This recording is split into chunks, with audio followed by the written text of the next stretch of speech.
1045 The Team, 1045theteam.com. On the phone right now, Brian Cain, one of the top sports psychologists, mental conditioning coaches in the entire country. Worked with professional teams, has worked with college teams, has worked with Ultimate Fighting champions. And one of the teams you're working with, Brian, RPI Men's Hockey. This is a team going into the playoffs this weekend. They host Brown. This is a team that's been under 500 the last 2 years. So when you first start meeting with RPI and Coach Apper and his team, what's the first thing you say? The past does not equal the future. Your future is a product of your focus, and it's your decisions that determine your destiny. Championships are scheduled. The only question is, are you having it on your calendar, and are you going to be there? And the way you're going to get there is through the process, not by focusing on getting there. And the process that we've talked about with RPI hockey is about one shift at a time. And these guys are trained. They're battle-tested. They've beaten some of the best teams in the country. I can't wait to see them get out there and get after it one shift at a time and see what happens. You've worked with pretty much every sport, as I said. And how do you shift that training focus between sports? How do you help each sport tailor it to make it their own?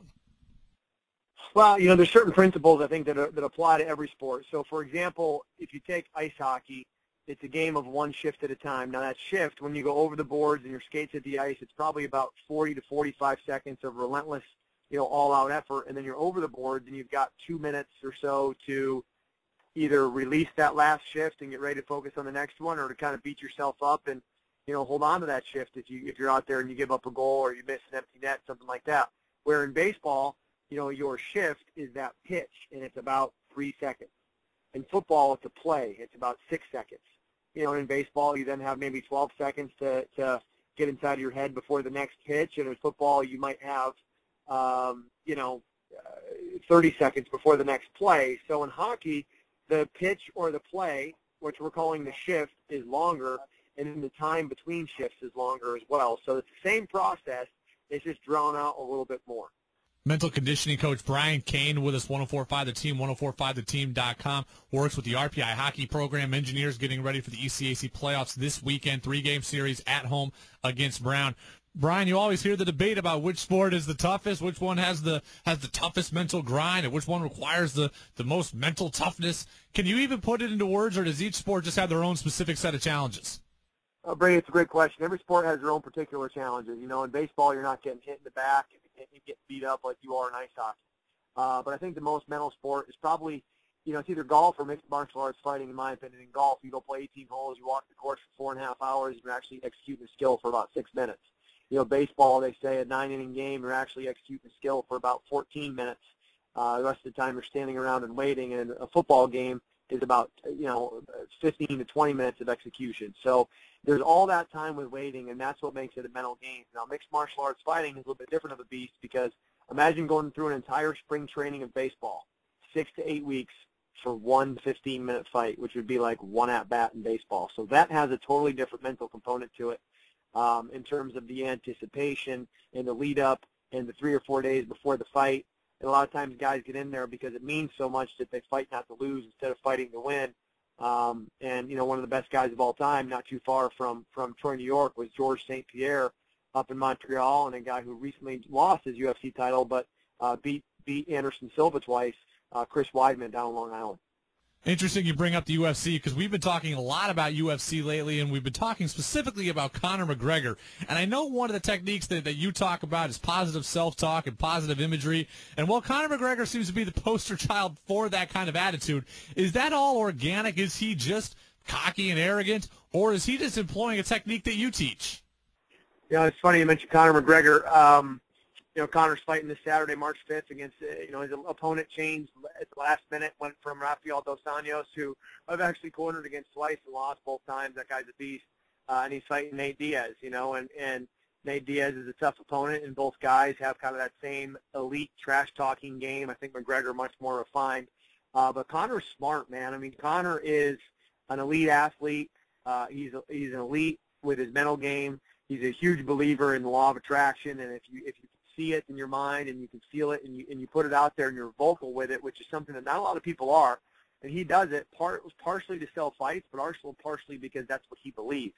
And when he puts it out there, I mean, if you look at his last 5 out of his last six fights, he's called exactly how the fight is going to end, and it's gone exactly that way. Now, some of that could be coincidence, but a lot of that I think is just his overall commitment to preparation. And the Conor McGregor that you see talking about wearing a shirt that looks like El Chapo, driving a car that spits fire with Anaconda on his feet, and wearing a watch that doesn't tell time because he's living on his time.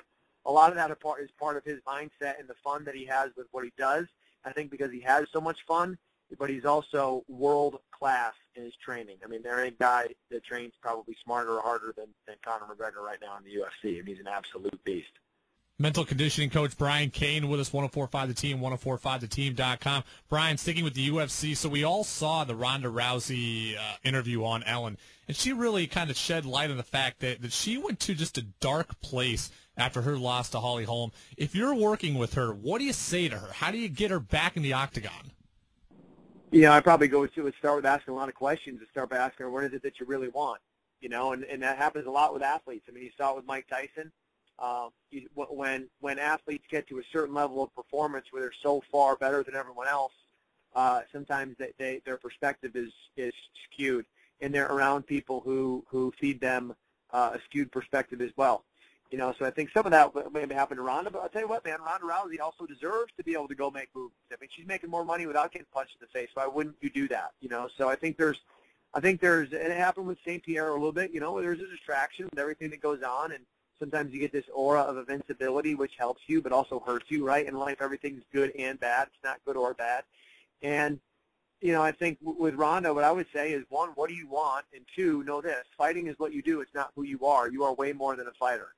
You're a daughter. You got a sibling. Someday you want to have a family. You're an actor. You're an icon. You're a role model. You're an Olympic athlete. There's a lot more to you than just being a fighter. So if fighting is your be-all, end-all, who you are, what you are, and fighting is what you are instead of what you do, then there's going to be a lot of pressure, especially in the rematch with Holm, when that happens. I think it's one of the best mindsets that an athlete can take that doesn't get taught nearly enough, is that, RPI hockey or MMA fighting, it's what you do, it's not who you are. Do not tie your personal self-worth as a human being to your win-loss record or to your batting average or to your fight record, because at some point everybody gets beat.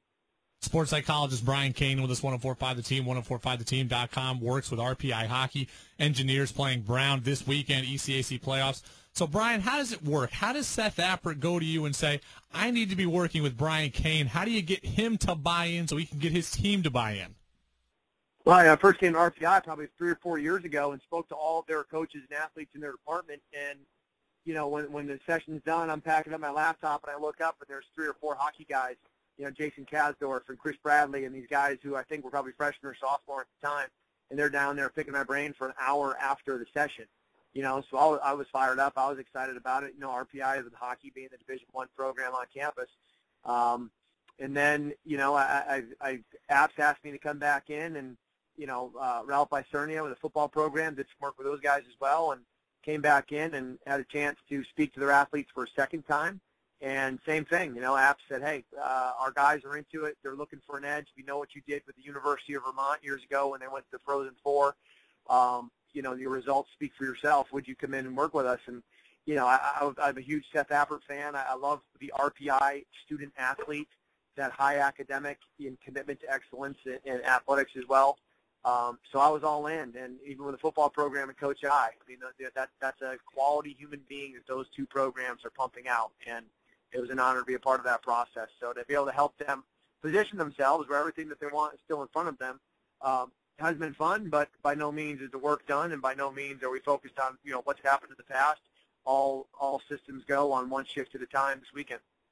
So we always hear that the smart kids overthink everything, or that athletes overthink everything. I was certainly that way. Is that the case for you at RPI, a place that's so academically inclined? Not all of them do that. I think some of them, especially with the engineering background, they want to come in and they want to kind of do a biomechanical analysis on everything, and they want to break it down and do it in detail, which can help you a lot in the preparation phase.